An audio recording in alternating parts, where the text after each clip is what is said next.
और पहलगाम आतंकी हमले के बाद जवाबी कार्रवाई करते हुए भारत ने ऑपरेशन सिंदूर के तहत पाकिस्तान और पाकिस्तान ऑक्युपाइड कश्मीर में 9 जगहों पर एयर स्ट्राइक की थी। जैश, लश्कर, हिजबुल मुजाहिदीन के जो आतंकी शिविर थे उनको तबाह कर दिया।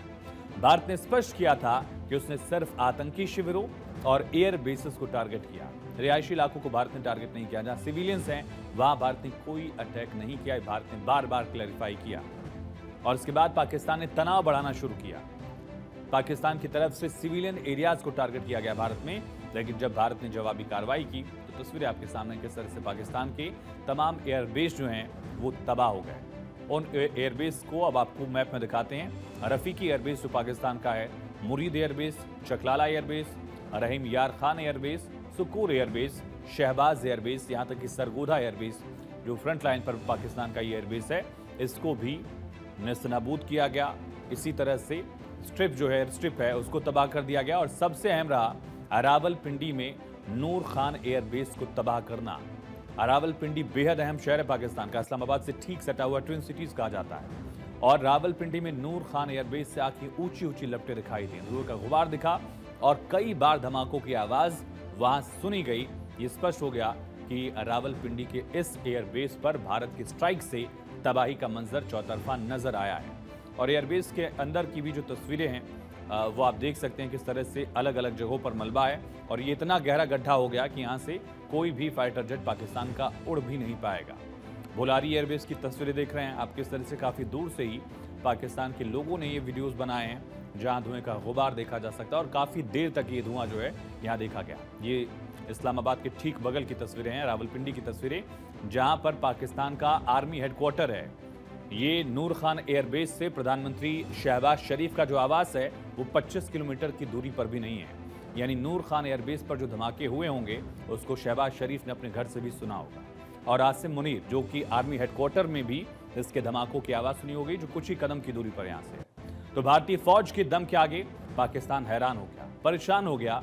भारत ने पाकिस्तान के एयरबेस को टारगेट किया और तबाह कर दिया। आलम यह है कि भारत ने एक एक कर पाकिस्तान के तमाम एयरबेस को बर्बाद कर दिया। फ्रंट लाइन के जितने एयरबेस थे वहां पर अब ऑपरेशन क्षमता पाकिस्तान की खत्म हो गई है। ये 4 तस्वीरें देखिए।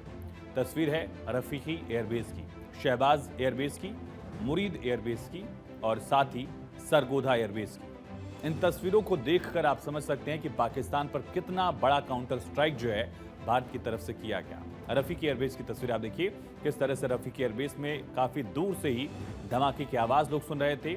और जो अटैक किया गया उससे काफ़ी बर्बादी हुई है। इंफ्रास्ट्रक्चर को नुकसान पहुंचा है, जो फ्लीट थी पाकिस्तान की उसको नुकसान पहुंचा है और उनकी कैपेबिलिटीज़ जो है उसको भी ख़त्म किया गया। शहबाज एयरबेस की तस्वीर आप देखिए, दूर से ही लोगों ने वीडियोज़ बनाया, लेकिन काफ़ी एक मशरूम जो है स्मोक का वो दिखा है। एक स्मोक मशरूम जो है वो आप देख सकते हैं किस तरह से वो काफ़ी नुकसान जो है शहबाज एयरबेस पर भी पहुंचा। और इसी तरह से मुरीद और सरगोधा एयरबेस पर भी धमाकों की आवाज़ लोगों ने सुनी। और इस बात को ध्यान रखिए कि खुद पाकिस्तान की आवाम वहाँ के वीडियोस लगातार बना रही थी और पाकिस्तान की सरकार को, पाकिस्तान की फौज को कोस रही थी कि पाकिस्तान की आर्मी क्या कर रही है कि भारत के ड्रोन, भारत की मिसाइलें पाकिस्तान में इतने अंदर तक अटैक कर रहे हैं। भारत ने शहबाज एयरबेस को तबाह कर दिया।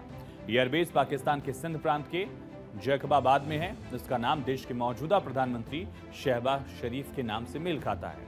हालांकि ये एयरबेस पहले से ही शहबाज के नाम से ही है, उनके नाम, प्रधानमंत्री के नाम पर नहीं है। लेकिन आम लोगों के मन में सवाल उठ रहा है कि इस नाम का अर्थ क्या है, शहबाज एयरबेस का नाम कहां से पड़ा और क्यों अहम है।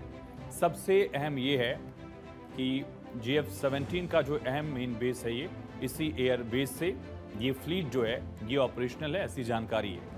यानी कि पूरी की पूरी जो फ्लीट है वो नॉन ऑपरेशनल हो जाती है जब भारत ने इसको काउंटर स्ट्राइक करके तबाह कर दिया, यहाँ के एयरबेस को उड़ा दिया। अब आपको मुरीद एयरबेस के बारे में बताते हैं। ये एयरबेस पाकिस्तान के लिए कितना अहम है। मुरीद एयरबेस पाकिस्तान के पंजाब में है और यहाँ एक प्रमुख सैन्य हवाई अड्डा है। यह एयरबेस पाकिस्तान वायुसेना के लिए एक रणनीतिक केंद्र भी है।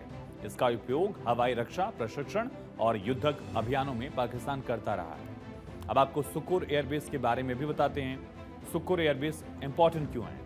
सुकूर दरअसल कराची और हैदराबाद स्थित एक सक्रिय ऑपरेशनल एयरबेस है। इसे PAF यानी पाकिस्तानी एयरफोर्स बेस भोलारी के नाम से भी जाना जाता है। या 19th स्क्वाड्रन और ऑपरेशनल कन्वर्जन यूनिट जो है पाकिस्तान की वो तैनात है। न सिर्फ एयर स्पेस बल्कि कराची पोर्ट की सुरक्षा की जिम्मेदारी भी एक हद तक इसके जिम्मे रहती है। यहाँ F-16 और साथ ही ब्लॉक 15 ADF जो है एयर डिफेंस फाइटर जो है एयरक्राफ्ट वो संचालित यहाँ किए जाते हैं। अब आपको चुनियान एयरबेस के बारे में भी बताते हैं कि जिसे भारत ने तबाह कर दिया, वो इंपॉर्टेंट क्यों है और भारत के लिए कामयाबी क्यों है। पाकिस्तान एयरफोर्स का एक प्रमुख ऑपरेशनल एयरबेस है चुनियान एयरबेस। ये भी पंजाब में ही, पाकिस्तान का जो पंजाब में शहर है चुनियान वहीं के पास है और लाहौर से लगभग 70 किलोमीटर दक्षिण की तरफ है, यानी एलओसी से इसकी दूरी महज 100-120 किलोमीटर होगी। एयरबेस पाकिस्तान की हवाई सुरक्षा प्रणाली का एक महत्वपूर्ण हिस्सा माना जाता है। पाकिस्तान के जो भी चाइनीज डिफेंस सिस्टम था, एयर डिफेंस सिस्टम, वो भी यहाँ पर तैनात था, ऐसी इनपुट्स आए थे। अब आपको नूर खान एयरबेस के बारे में बताते हैं। सबसे इंपॉर्टेंट है पाकिस्तान का नूर खान एयरबेस। और इंपॉर्टेंट क्यों? क्योंकि जिस शहर में ये है वो अपने आप में इंपॉर्टेंट है। रावलपिंडी में नूर खान एयरबेस से सबसे ज्यादा इसका नुकसान देखा गया। पाकिस्तान का वायुसेना का एयरफोर्स का एक प्रमुख एयरबेस ये है। वीआईपी मूवमेंट, लॉजिस्टिक्स ऑपरेशंस के लिए इसी का इस्तेमाल होता है।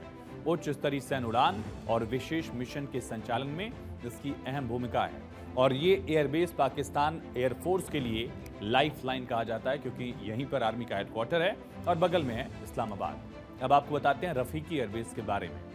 रफीकी एयरबेस शोरकोट में है। पहले इसका नाम शोरकोट से ही जुड़ा हुआ था, लेकिन बाद में इसको चेंज किया पाकिस्तान ने। ये एयरबेस आक्रामक हवाई अभियानों में अपनी भूमिका के लिए जाना जाता है। यहाँ JF-17 थंडर और मिराज जैसे मॉडर्न जो फाइटर जेट्स हैं पाकिस्तान ने तैनात किए हैं। ये एयरबेस पाकिस्तान वायुसेना के सेंट्रल एयर कमांड के तहत आता है।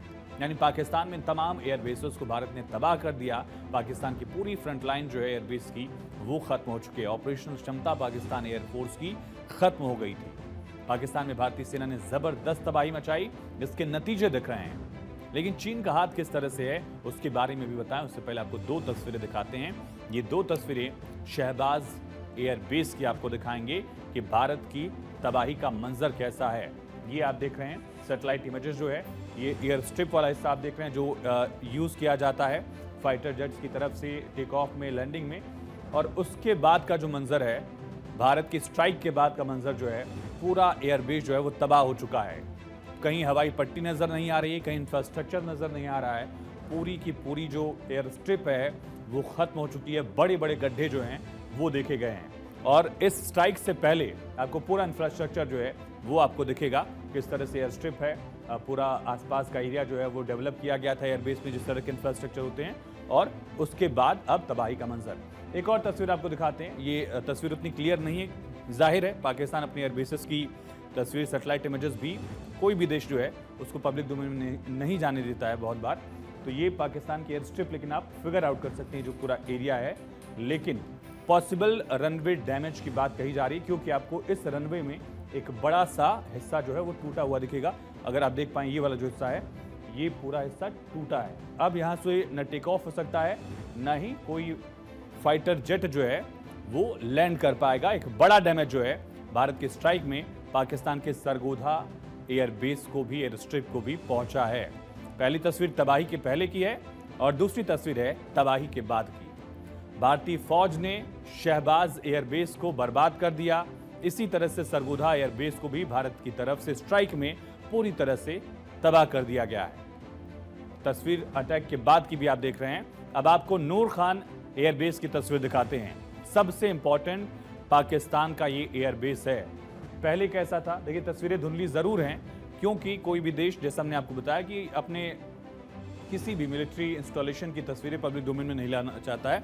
लेकिन धुंधली तस्वीरों में भी आप देख पाएंगे कि ये जो एरिया है वो एयर स्ट्रिप का एरिया है। और इसी में खुद पाकिस्तान के लोग तस्वीरें जो डाल रहे थे, अपलोड कर रहे थे, वहाँ कई धमाके सुने गए हैं। लोकल पत्रकार, लोकल लोग, सबके हाथ में फ़ोन है, सबने मोबाइल से वीडियो बनाकर अपलोड किया। पूरा सोशल मीडिया भरा हुआ है।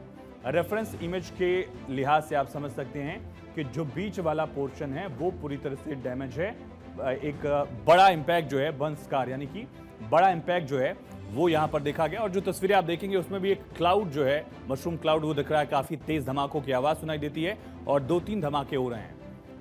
रेफरेंस इमेज के तौर पर पैरेलल आप देख सकते हैं, यानी कि जो बीच का हिस्सा है इसमें एयर स्ट्रिप के इतर जो इंफ्रास्ट्रक्चर है उसको काफ़ी नुकसान पहुंचा है। काफ़ी अहम है ये तस्वीर नूर खान एयरबेस की, एक तबाही से पहले की और एक तबाही के बाद की तस्वीर है। अब आपको बताते हैं कि पाकिस्तान की तबाही में चीन का योगदान किस तरह से है। दरअसल पाकिस्तान के पास ज्यादातर हथियार मेड इन चाइना है। यहां तक कि चीनी सैटेलाइट पर पाकिस्तान ज्यादा भरोसा करता है, लेकिन इंडियन स्ट्राइक की जानकारी पाकिस्तान को जरा भी नहीं लगी। अब आपको बताते हैं कि भारत पाकिस्तान सीमा पर हुई झड़प के दौरान पाकिस्तान द्वारा तैनात चीनी रेडार सिस्टम, पॉसिबली JY-27A या फिर KLJ जो सीरीज है एयर डिफेंस की, वो भारतीय विमानों को डिटेक्ट करने में ही नाकाम रहा, इंटरसेप्ट ही नहीं कर पाया। इससे इसकी विश्वसनीयता पर भी गंभीर सवाल उठ रहे हैं। चाइनीज रडार फेल क्यों हो गए, सवाल उठ रहा है। JY-27A या KLJ सीरीज क्या, ये समझिए, ये चीन के लंबी दूरी के रेडार हैं। अर्ली वार्निंग और स्टिल्थ डिटेक्शन के लिए डिजाइन किए गए हैं। उन्नत स्टिल्थ विरोधी क्षमताएं इनमें है, ऐसी दावा किया जाता रहा। रेडार में सॉफ्टवेयर या इंटीग्रेशन समस्याएं, सीमावर्ती क्षेत्रों जैसे जटिल इलाकों में इसका कमजोर प्रदर्शन इसको भरोसे लायक नहीं बताता है और वो दिखाता। इंडियन आर्म्ड फोर्सेस ने पाकिस्तान को बहुत भारी नुकसान पहुंचाया, उनके मिलिट्री इंफ्रास्ट्रक्चर्स को, चाहे वो लैंड एसेट्स हो या फिर उनके एयर एसेट्स। यही नहीं, इंडियन आर्म्ड फोर्सेस ने पाकिस्तान की एयरफील्ड्स स्कर्दू, जकोबाबाद, सरगोदा और बुलारी को बहुत नुकसान पहुंचाया। इसके अलावा पाकिस्तान के air defence system, radar system, उनको भी एयर स्पेस में अनडिनेबल किया। यानी पाकिस्तान में जो चाइना से उधार लिए हुए रेडार सिस्टम थे वो भारतीय सैन्य हथियारों को पकड़ ही नहीं पाए। यही वजह है कि चीनी तकनीक वाले रेडार, UAV, मिसाइल पर भारी निर्भरता अब चिंता का विषय उन देशों के लिए भी है जो चाइना से इस तरह के इक्विपमेंट्स खरीदना चाहते हैं।